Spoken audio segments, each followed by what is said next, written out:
Hi, I'd like to welcome each and every one of you to our third live stream on an immigration series on Know Your Rights.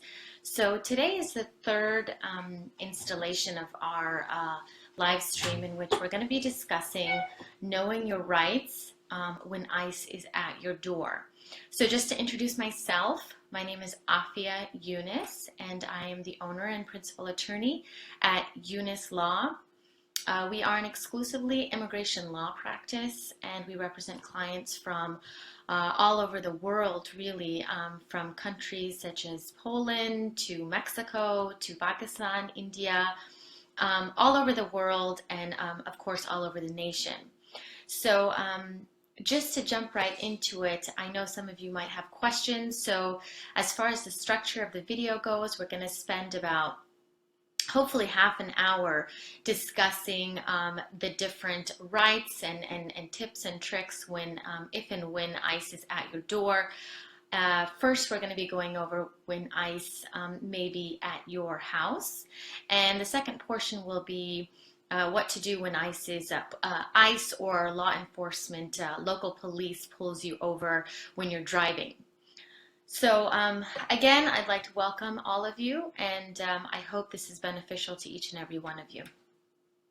So to start off, a couple of weeks ago, the Department of Homeland Security released a series of memos that were in response to President Trump's executive order on enforcement of immigration laws in the interior United States. So this is a separate executive order that he signed aside from the quote-unquote Muslim ban during the week of January 27th.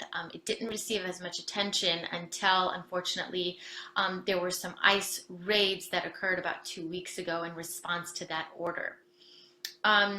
So what these DHS memos, the Department of Homeland Security memos, say is basically any enforcement priority that President Obama had implemented are basically done away with. So basically anyone who's undocumented in the United States is at a risk of enforcement by ICE. Now, who's ICE? Because I'll be using these acronyms frequently. It's Immigration and Customs Enforcement, and that is basically the police arm of immigration. So if you were to be approached by an officer at your home, or if you're arrested, if you're in jail, if you're in deportation proceedings, that's who you're going to be encountering as an ICE official. So basically, these memos made pretty much everyone an enforcement priority. So it no longer matters whether you've committed any criminal acts or whether you've convicted of any crime. These memos take resources away from targeted efforts, and so ICE will no longer be targeting only individuals who've been convicted of crimes, and they'll just kind of be doing like an open season against all undocumented immigrants. Like I said, it eliminates enforcement priorities. And another key provision of these memos is that the federal immigration wing will now be working very closely with local police.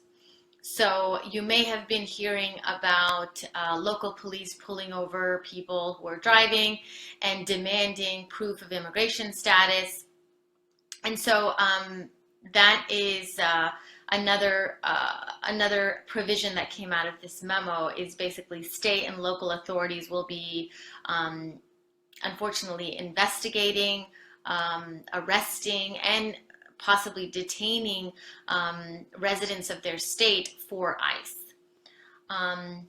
Now, one key provision I wanted to point out is that the memos do exempt DACA recipients. Now, these are known commonly as dreamers. So if you are currently on DACA status, then as of right now, you are thankfully exempted from these enforcement measures. But that's not to say things might not change as things go on.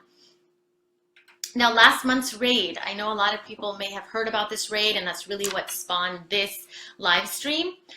Just to give you some figures, ICE, according to ICE, they had apprehended about 680 individuals throughout the United States in a 2-day span, and about 75% of those had been convicted of a crime, and 25% of them, which is about 175 people, had not been convicted of a crime. So these are basically undocumented immigrants that were apprehended either at work or in their homes, or even in public, if they just happened to be in the wrong place at the wrong time.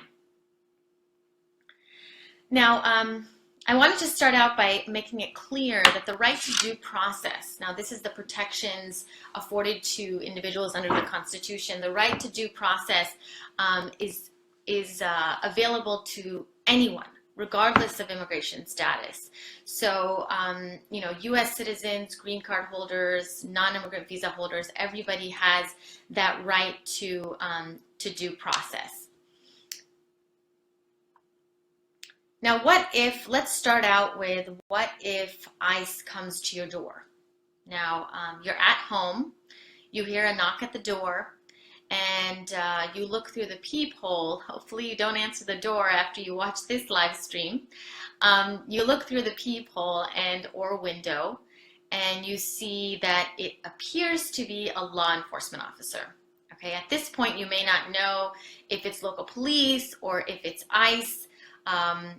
Hopefully if it's an ICE officer, they'll have, like a badge that says Immigration and Customs Enforcement on it.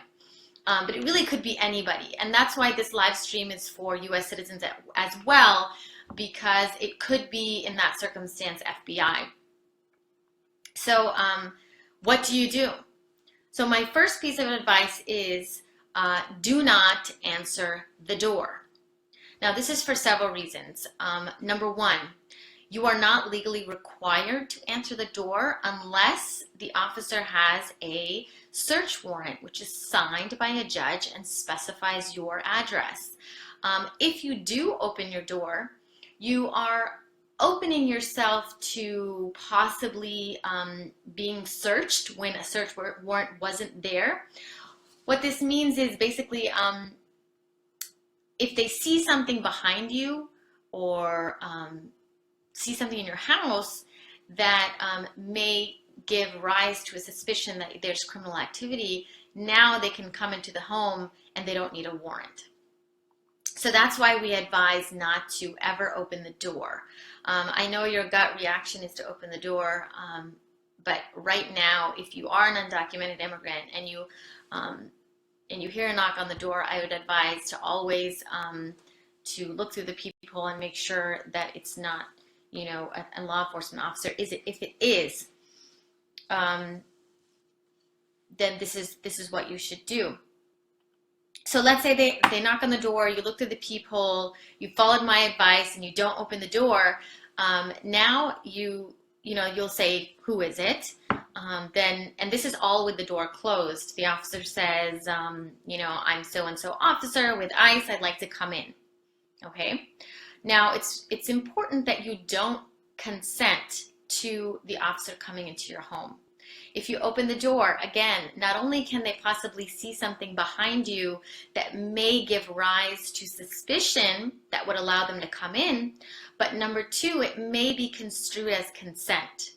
So by you opening the door, the officer may, based on how you open the door, based on how you gesture him to come in, later on say, well, so-and-so left.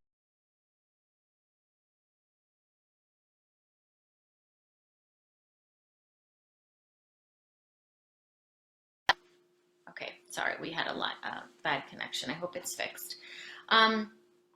So if they say, so-and-so let me in, you say, no.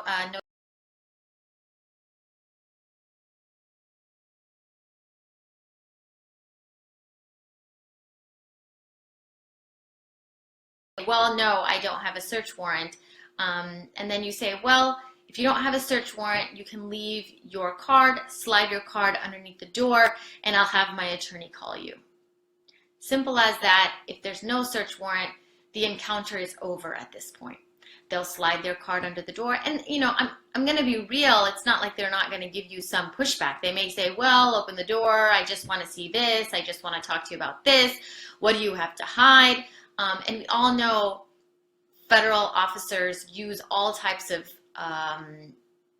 tricks, really, to get you to give up some of your rights. At this moment, you have the right to keep the door closed. At this moment, you have the right to remain silent. So unless they have a search warrant, you don't have to open the door and you don't have to say anything. So that's why at this point you say, well, if you don't have a search warrant, you know, you can slide. This is where, again, it's important to have an attorney that you know aware of your situation. I think it's important always. I've had clients who come to me and just let me know that they'd like to have me on a retainer or any immigration attorney and take a business card. So at this point, you can slide the attorney's business card under the door and say, this is my attorney, please contact him. And like I said, the encounter will be over. And it's really important also because more often than not, if you give your attorney's information, or if you take their card and say, my attorney will contact you, it sometimes ends the encounter altogether. I've had this happen, and the ICE officer left his business card with the landlord. He was after one of the tenants, and you know, the ICE officer, the business card was given to me, and I was able to contact the ICE officer on behalf of my client and resolve the situation without the client ever speaking to the ICE officer. And that's best case scenario, because unfortunately, these, you know, undocumented immigrants, they get taken advantage of. And that's where we as representatives and advocates really come in and play a crucial role in that encounter with ICE. So now that's if there's no search warrant. If the officers has a search warrant, then obviously you say, well, can you slide the search warrant under the door? You get the search warrant under the door, and there's a few things you need to check. Number one, you need to check that it's signed by a judge. And number two, it needs to have your physical address. And number three, check the scope of the warrant. What that means is sometimes these search warrants will say, you know, you're authorized to search the residence located at, and that's really a blanket search of the house. Some of them may say you're authorized to search the kitchen or search a specific area in the home. So be mindful of that. So three things: if there is a search warrant, signed by a judge, your specific address, and then the scope of the warrant. If all of those three things are present, obviously you have to open the door. You open the door, and at this point, again, you have the right to remain silent. And we always advise to not speak to the officer unless you absolutely have to, because anything you say will be used against you in immigration court. So we also advise that you record the search. You are authorized to film searches in your car and in your home. And you have a clear constitutional right to film the encounter with a federal officer. It's very important that you do this, because if there is, and I've personally seen this, if there's an abuse of power, if there's harassment, if there's physical violence, then the best source of evidence against that is a video.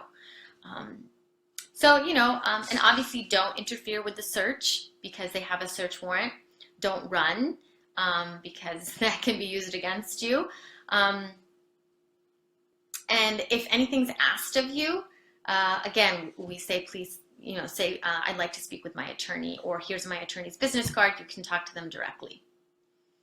If the officer takes any property from your home, then you want to get some documentation that they've taken your property. So a receipt or any paper that says that that specific officer has taken your property, and then they should leave.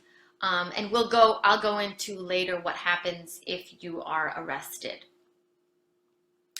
So that's the situation if ICE is at your home. I'll continue, and then if you guys have any questions, then you're welcome to put those questions on the live feed, and I can answer those questions as they come in. So now what to do if ICE or any local law enforcement stops you while you're driving. So what we've noticed, and what I said at the beginning of the live stream, is that more and more we're seeing local police really questioning about immigration status when pulled over. I'd like to make it clear that there are certain states, including New York, where it is illegal for a law enforcement officer, local law enforcement officer, to question you about your immigration status. Yunus Law is working on putting together a list of states so that you guys can reference it. There are a few that are already published, but they're kind of confusing. So we're working on putting together kind of a map of the states that, number one, require their law enforcement to, prohibit their law enforcement from asking about immigration status. But unfortunately, outside of New York and some other areas, it's becoming a common practice with local police pulling individuals over for traffic violations and then asking about immigration status. So I just want to go over what your rights are in that situation and what you should do, what's some common mishaps. So the first thing I want to mention is if you are pulled over, the number one concern obviously is to promote safety. So definitely follow directions, pull over to the side, keep calm. Any sudden movements, as we all know, can be construed as reaching for a weapon. So you want to do everything calmly and in a slow and polite manner. If you're asked, as usual, if you're pulled over, usually ask for license and registration. If anything is in your glove box or anywhere outside of where your hands are, then always ask the officer. Keep that open line of communication and say, officer, my registration is in the glove box. Is it okay if I reach into the glove box and get that registration for you?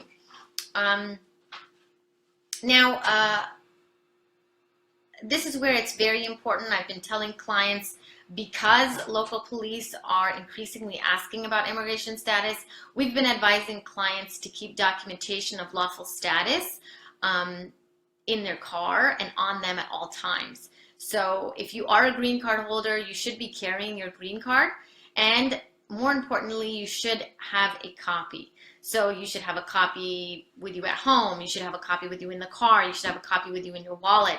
And this is not just for green card holders, this is for anyone in valid immigration status. So if you have an approved I-797 and you're approved for, let's say, an H-1B, or you're approved for an L-1 or any type of visa, keep that documentation on you so that you can show that you're in status. I've had clients reach out to me because they didn't have proof of status, even though they were in status, and they were arrested and taken into the station until they were able to prove their lawful status. If you are undocumented, again, this is where it's very important to invoke your right to remain silent. We advise not to answer questions about where you were born or how you came into the United States. Obviously, if they ask you to prove your immigration status, you're not able to. And so this is where you say, I'd like to remain silent. And I need to speak with my attorney. Those are two statements that you need to keep repeating. The officer is going to try his or her hardest to get you to speak. Even if you say, oh, I came here from, Mexico, or I came here from Guinea or any country, that country from which you came can be used against you in deportation proceedings. That's one of the key elements in deportation proceedings, is finding a country that you can be returned to. So even though it may seem like something very simple to you, as an immigration attorney, it's very, very crucial information that we don't want our clients to disclose. In deportation proceedings, they always ask to designate a country for return. If you've already told the police officer in your encounter that you were born and raised in Haiti, then now they know where they can return you. So, like I said, again, keep invoking your right to remain silent. There are certain documentation, obviously, that the police officer can demand, like your registration and your license, which you should do. If you're undocumented and you don't have a driver's license, you say, I don't have a driver's license. We also say not to, and this goes back to designating a country for return. Do not carry documentation from the other country, from any other country. So if you have a passport from your home country, obviously you wouldn't be carrying that, because that can be used as evidence against you in deportation proceedings. And back to the same advice with your home, do not consent to any search of your car. More often than not, they don't have a search warrant of your car, and they don't have the level of suspicion required to search your car. More often than not, they ask in a very deceptive way, in a very cunning way, if they can look in your car. And unfortunately, a lot of people will, mistakenly consent to the search of their car. If the officer says, can I search your car? Quite simply say no. And then the officer may order you to get out of your car. And this is, again, where safety comes into play. Comply with the officer's orders. You cannot refuse to comply with the officer's orders. And stay safe, both you and the officer. Very important, do not show any false documents and do not lie. Lying to a federal officer is a federal crime, and you can be punished with a fine or up to jail time if you lie to a federal officer. And this includes using false documents. So if you have a false document on you, do not present it as a form of identification to the officer. I have encountered many people who have a fake social security number or a fake driver's license or a fake green card, passport. Don't carry it with you, and for sure don't present it as identification, because it's a fraudulent document. So now that's if both encounters end up either with a search or with the officer walking away. Now, what happens if either in your home or in the vehicle encounter, you are arrested? So now we'll move on to that. So if you're in your home or in your car and it appears that the officer says you're under arrest, then obviously you have to comply with that and do not resist the arrest. But you again want to repeat that you would like to speak with your attorney. This is for undocumented immigrants. This is for documented immigrants, and this is certainly for U.S. citizens. So make clear over and over again that you would like to speak with your attorney and you would like to invoke your right to remain silent. If you're at your house and let's say the officer says he has a warrant for your arrest, this is where it would be wise to step out of the home. Don't allow the officer to step into your home to arrest you. This again goes back to if they don't have a search warrant and you allow them in to arrest you, that may open the door to them being able to search your home. So if they are only there to arrest you, then step out of your home, step out of your car, and don't resist. So keep in mind, like I said in the beginning, local police will more and more be cooperating with ICE because of the current administration's push for local law enforcement to join in the fight. So if you are arrested by local police and they take you to the local station, they may contact ICE. So let's say the encounter is in your car is with local police. It's not even, it's rarely ICE out of your car, if ever. So it's local police, and, they ask you for your immigration status. You say, I'd like to remain silent. If you're undocumented or you're documented and you don't have your papers, I'd like to remain silent. They tell you, well, we're going to go to the station. They take you to the station. Now, this is where they can contact ICE. And if you have an outstanding removal order, what this means is if you have an order by an immigration judge to be deported and you've just kind of been on the run, The police may inform immigration that you are in police custody, and immigration can place what's called a detainer on you. And that means that they're given 48 hours, 2 days, to come pick you up from the local police station. This is where it's very crucial that here's an action item to contact your local police and find out what their policy is for when they have undocumented immigrants in their custody. So what we at Yunus Law have been doing, what I've personally been doing, is contacting my local law enforcement and really pushing them to not contact immigration if they have someone in their custody. There are jurisdictions that require this of their local law enforcement. There are jurisdictions that are silent on this issue, so it's really up to the local police department. And there are certain jurisdictions that don't allow this. So if the police don't file any criminal charges against you, and there's no detainer by immigration, then you would be free to leave. But if there's no criminal charges and the local police contacts ICE and ICE issues the detainer and comes and says, wait 48 hours that we're going to come pick him up, then you're being held for 48 hours without having been charged or convicted of a crime. So this is where, I want to point out as an immigration advocate that the myth of, this is where, police and it's all about, immigration officers and they have to do their job and police can't interfere with that. And also the myth that the Trump administration is only enforcing immigration against criminals is false. Because if you can see right here, you haven't committed a crime. You may not have even been charged or convicted of a crime, but you were just arrested. So you've been suspected of a crime, which is very different from being charged or convicted of a crime.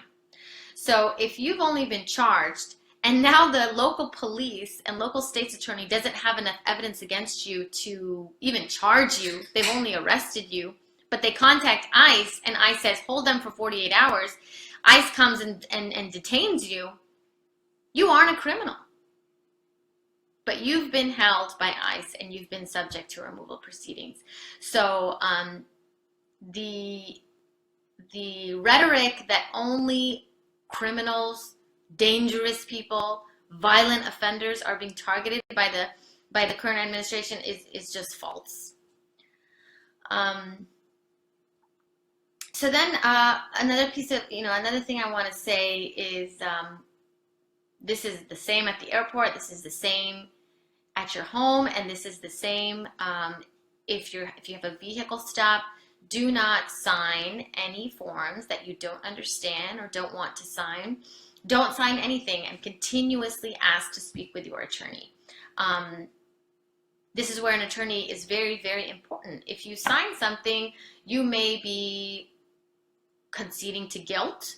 You may be waiving your right to bond.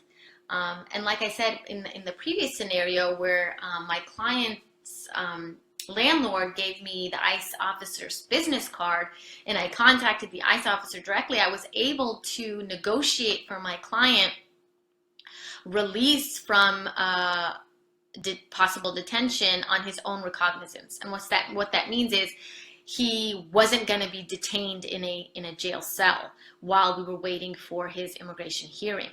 Whereas if it was just him, he may have just signed something and gone straight to the detention center.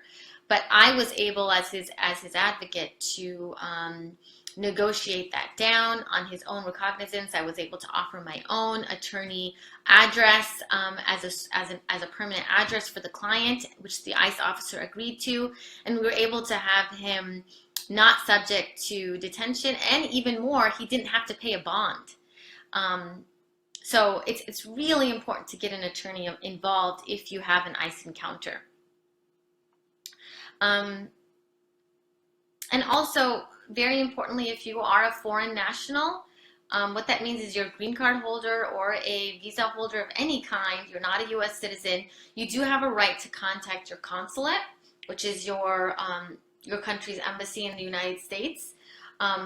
So you can ask your deportation officer to see a list of embassies and then call your own embassy. They can assist you in finding an attorney. I've had consulates assist clients in contacting their family, in hiring an attorney, so that can be some helpful information. And just some final reminders, we're at the 30-minute mark. Don't present false documents and don't lie. Lying to a federal officer, like I said, is a federal crime and it is very, very serious. Secondly, don't carry documents of your foreign nationality. This can be used against you in deportation proceedings. Stay calm. Don't ever run, as this can be used as an admission of guilt. This is regardless of whether an ICE officer approaches you in public, approaches you in your home, or approaches you anywhere, really. Do not run. Always say, I need to speak with my lawyer, and I'd like to remain silent. Don't sign any documents before speaking with an attorney. So these are just some last-minute tips. It's important, and this is where advocacy really comes in. It's important to have an attorney's business card. So that's something you can slide under the door if ICE comes to your house, or even if you're a U.S. citizen and an FBI agent comes to your house, you can slide your attorney's business card under the door. Especially with FBI encounters, this is kind of where it will end, and you won't, and an attorney can handle the situation. With ICE, it may not end your case, but it will end the encounter in that moment, and your attorney can take it over from there. So that's the end of our presentation on Know Your Rights if ICE is at your door. So we went over whether ICE comes to your house and what to do, and we went over what to do if local law enforcement pulls you over in your car. If you have any additional questions, you can always feel free to contact us. My email address is afia@yunuslaw.com. And I'd also like to note that this presentation was co-sponsored by ICNA Council for Social Justice. That's the Islamic Council of North America, Council on Social Justice. They've also sponsored this event. It'll be available on their website as well as their Facebook page. And we'd like to thank them for this presentation as well. Again, if you have any questions, you can email me. I believe we got,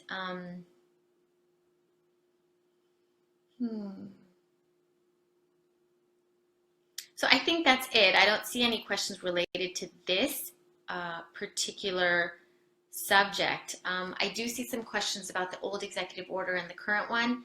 Please stay tuned. I will have another live stream going over the differences and summarizing the new executive order that was released yesterday. So, we had already had this one scheduled, and because this is an ongoing issue with ICE and the raids will continue, this was really important and something that you can share with your family and friends. We will have another live stream on the new executive order. So I thank you, and thank you for your time, and hope that this was informative. And I hope that everybody feels empowered with knowing their rights and